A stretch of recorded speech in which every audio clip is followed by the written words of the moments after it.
second lesson was giving lots of theory on all the different ways that we've gone through in history on terms of having to calculate the speed of light. You would be asked to describe these on an exam or on a diploma exam anyway. You could be asked, in questions have been in the past, to describe a particular method and how it was able to advance the next method. So we go right back from Galileo's initial all the way through to Michelson's rotating mirrors and how accurate his is, and we'll look at an example of a Michelson type. So it is important that you do understand how to do calculations with this and how to be able to explain the evolution of determining the speed of light. Now this first example is just an application of this. To measure the distance of an approaching aircraft, a radar station records the time delay between emitting a signal and receiving its reflection off the incoming craft. In one case, the time delay was 0.246 milliseconds. How far away was the plane? This is also how radar is done to catch you speeding. Same kind of thing. A signal is emitted, reaches you, then bounces back to the receiver and does a measure of the speed or a measure of the distance away. So in this case, we have the distance. We're going to find how far away was the plane. So we need to find the distance. We're given the time for this to happen, and it's 0.246 times 10 to the negative 3 seconds. Let's put it in the appropriate unit. And we know that this thing is being emitted as a source of EMR. So we know its speed, 3.00 times 10 to the 8 meters per second. In the next lesson, we'll look at speed of light through different mediums, but if it's traveling through air, we have a speed of 3.00 times 10 to the 8.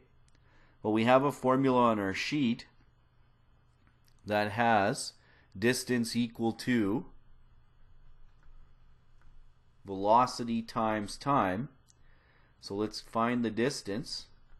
It's 3.00 times 10 to the 8 meters per second times the time, 0.246 times 10 to the negative 3 seconds will give us a distance here of 3 to the exponent 8 times 0.246 to the exponent negative 3.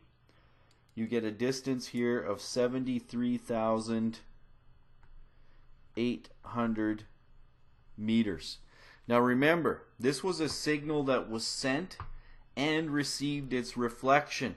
So it was there and back. Now because this thing travels so fast, the actual amount of distance that the plane moves in the time that the signal goes there and back is actually quite minimal and can be omitted.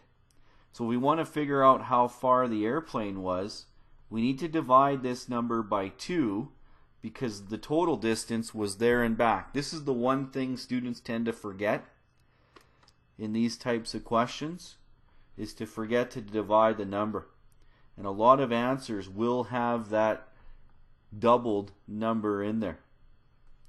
So you could describe it as 36,900 meters or 36.9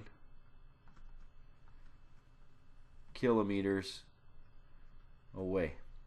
Now it's kind of hard to picture speed of light, but this thing is so fast that even an object 37 kilometers away, a pulse will go there and back without it even traveling a very, very small distance. So you can omit the time, the amount of distance that it travels in that short period of time for it to come back in this case.